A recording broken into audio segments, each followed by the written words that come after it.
The president of Uruguay, José Mujica, has proposed that his country become the first in the world to legalize the sale of marijuana. It is still a long way from becoming law, but has provoked lively debate in the South American country. Daniel Schweimiler has more from Montevideo. Uruguay prides itself on being one of the more liberal, progressive countries in Latin America. It's relaxed and there's always time to imbibe the national drink, mate.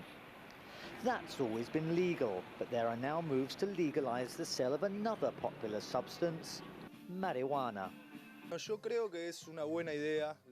I believe it's a good idea to legalize marijuana because it would take the hypocrisy off the streets, stop the taboos in connection with marijuana. It's not illegal in Uruguay to grow and smoke your own marijuana. The argument is that so many Uruguayans already openly consume the drug that its sale might as well be legalized, with the revenue, estimated last year at $750 million, going to the government rather than the drugs cartels. We want that those of us who have made the decision to smoke marijuana to do so without danger, using our own product without buying from the drug dealers. But there are plenty who disagree, particularly at this drug rehabilitation center in Montevideo.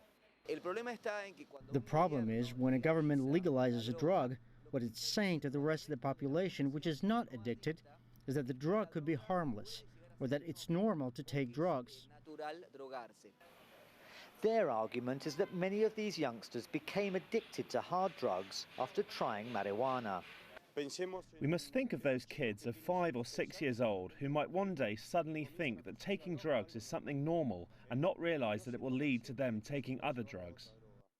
Those campaigning for the legal sale of marijuana disagree. This does not signify that all those who use smack came to it from marijuana. The opposite is true. The grand majority of those who smoke marijuana never make that transition to harder drugs. The taking of those drugs is not because of the one substance. There's a growing view in Latin America, expressed by experts and even some presidents, that the war against drug consumption and the criminal drugs cartels is being lost. New measures are called for, and many are watching the debate in Uruguay very closely. This proposal is unprecedented and already has some politicians here in the Uruguayan parliament nervously backtracking from the original suggestions. It's plain common sense and inevitable, say the marijuana users, a gateway to disaster, say some of those against. Daniel Schweimiler, CCTV, Montevideo.